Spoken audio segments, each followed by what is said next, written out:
with you.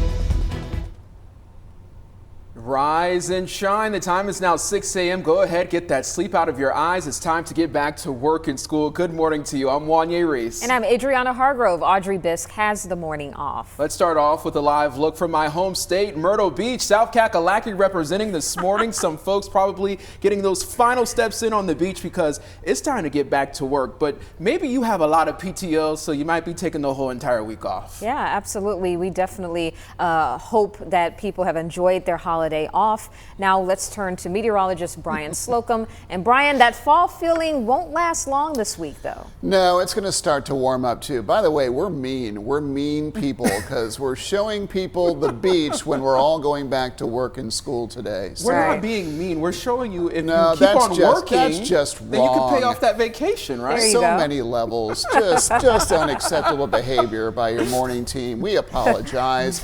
Temperatures over the area this morning, I'm kidding, of course, are in the 40s across our western areas. Boone at 46, Jefferson at 48, and even parts of our northern counties, our North Carolina, Virginia border counties, seeing somewhat of a cool down. It's 50 degrees right now in Kernersville. King to Pilot Mountain to Mount Airy showing 51. There is a chill in the air this morning that won't last terribly long. I think today will feel like yesterday, which felt like the day before. We've been in this unbelievable stretch of beautiful weather. More than a week now, we've seen that steady diet of a northeast wind, bringing in that dry Canadian air. Humidity has been low as a result. Most of the moisture behind this front has been kind of squeezed out. That's about to change. We're starting to see it building back over much of the Gulf states, but we will see another reinforcing shot of Canadian air coming in. It likely is not going to get here, though, until late weekend. So our humidity values, you can see they're building over the south. That will start to overtake the area in the coming days. A comfortably cool morning across much of the area today. Low humidity today and likely tomorrow, but things start to change after that. And we'll outline those changes for you coming up. Brian, thank you. Checking traffic now. Here's a live look at traffic along Highway 421 at Macy Grove Road in Forsyth County at this time. Traffic moving along smoothly out there for morning commuters. There is no congestion to worry about at this time out there. The time is 6:03. Right now, High Point police are investigating the city's 4th homicide of the year. Police tell us they responded to an assault call on East Lexington Avenue at around 9:30 last night. When they got there, they found a 20-year-old man who had been shot. The victim died at the scene. Right now, there's no word on the shooter or a motive for the shooting. Staying in Guilford County, the Greensboro College community mourning the death of a theater professor after a recent car crash. On Friday, Greensboro police say William Perry Morgan died after crashing into a barrier and a tree off of Pembroke Road near Chatham Drive. Now, in a Facebook post, Greensboro College described Morgan as a deeply loved and respected member of the community. Memorial services for Morgan haven't been announced. The cause of the crash is under investigation. Well, this morning, Winston-Salem Forsyth County students and staff returned to school following the long weekend. Some employees are still waiting to learn whether their jobs are safe after notifications were delayed. District leaders say they will continue notifying employees this week who have been furloughed or having their months of employment reduced. The last day of employment for staff impacted by the reduction in force is going to be on September the 12th. Board members approved making Monday, September the 15th, a district transition day. Students will not come to school on that day. It will now be a teacher work day. Since last week, students and staff have voiced their concerns to the district's decision to cut more than 300 jobs. A teacher that we spoke with calls the decision unfair to educators. Teachers are going to lose their jobs as of the 12th. And it's not fair for them because they're hard workers, they're dedicated. They're dedicated employees and they come to work every day just for these students here in Winston-Salem.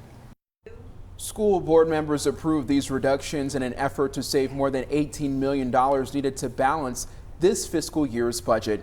District leaders say that they have maximized all available resources and are struggling to resolve their outstanding financial obligations. And today they will go before the State Board of Education asking for a reduction on their penalties on their debt. Now, our Aaron Burnett joins us live in Winston-Salem this morning. Good Tuesday morning to you, Aaron. We just want to know, what are district leaders hoping to achieve with this meeting? Good morning, guys. At this 4 p.m. meeting in Raleigh, district leaders want the Department of Public Instruction to waive that 1% penalty fee that they're going to owe starting this month. Now, at last week's County Board of Education meeting, Interim Superintendent Kathy Moore said that the district paid about $8.5 million of the $11.3 million that they owe to the Department of Public Instruction. They still owe an estimated $3.3 million. That's the remaining balance that will start accruing a 1% interest on September the 20th. Now, the Winston-Salem-Forsyth County Board of Education sent an appeal letter to the state explaining that the interest would further compound the district's debt obligation and the time it would take to get back. Now, this request comes after the State Board of Education already gave the district a grace period to pay this money back to them. Reporting live in Winston-Salem, I'm Erin Burnett, WXII 12 News. All right, Erin, thank you. Now, the Forsyth County Association of Educators has scheduled an emergency town hall meeting with legislators. It will take place on September 8th in the auditorium at Carver High School. Members plan to voice their concerns about the Winston-Salem-Forsyth County School Board's budget crisis and ask the General Assembly to take action. Now, we're also told employees who are being impacted by the reduction in force will have to access to resources such as support counseling. Certainly a needed resource. On Thursday, the district says it will also hold a reverse job fair where impacted employees can meet with potential employers. Displaced employees can meet with over 20 employers, including area school districts that have immediate job openings. Just a reminder, Galilee Missionary Baptist Church here in Winston-Salem also hosting a professional development workshop for impacted educators. The job fair is scheduled for Saturday, September the 15th from 10 a.m. to 1 p.m. I actually went to the church this past Sunday and they have a lot of employers who are already signed up, but they are still encouraging employers to come out if they can. Now, we recently took a look at what the North Carolina Education Lottery means for the Winston-Salem-Forsyth County Schools' finances. Right now, you can find that story and more on the district's budget crisis on WXII12.com. 6:07, let's get you to some other headlines now. Looking ahead, tonight the Winston-Salem City Council will vote on a lease request for a proposed amphitheater. Now, developers are hoping to use city park land to build back house staging for the amphitheater. The land they're looking to lease starts on 6th Street and runs north on Marshall Street. Now, the staging would provide space for dressing rooms, restrooms, and production needs. If approved, the amphitheater could be open as soon as next spring and could seat 5,000 people. The vote is expected to take place tonight at 6. Getting you now to national news, taking a live look over our nation's capital in Washington, D.C. right now, where Congress gets back to work today after the August recess, as some of President Donald Trump's policies are facing pushback. The latest being the upheaval at the CDC, plus some vaccine recommendations. Yeah, Alice Bard reports from Washington as lawmakers return for their fall session. With cold and flu season bearing down and COVID cases rising, a shakeup in leadership at the CDC, and new restrictive guidelines, drawing confusion about who can get the COVID vaccine.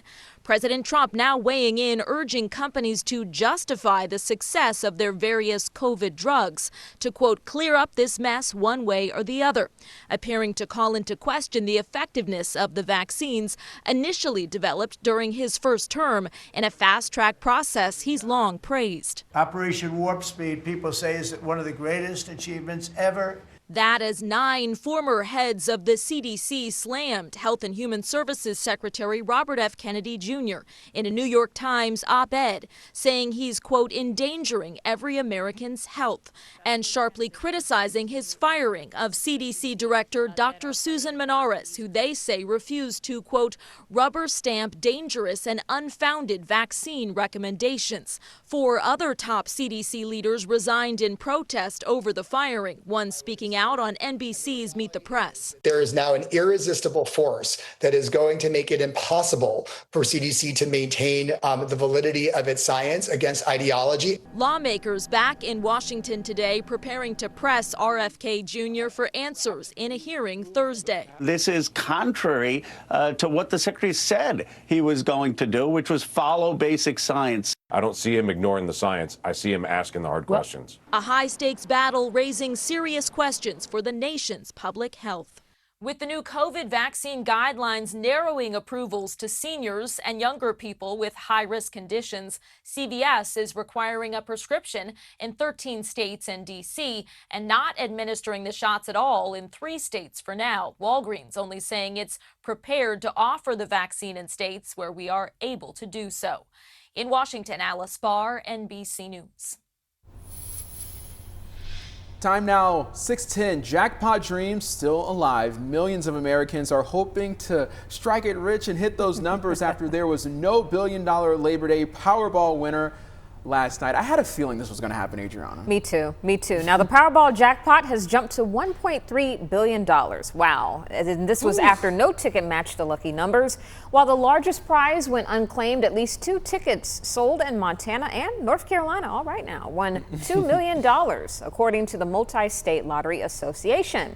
The next chance to win big will be Wednesday.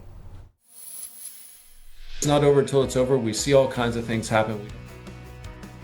Elections in the 2026 midterms now just 6 months away, but still ahead. We do have a story about summer anthems and what songs you really have been listening to this summer.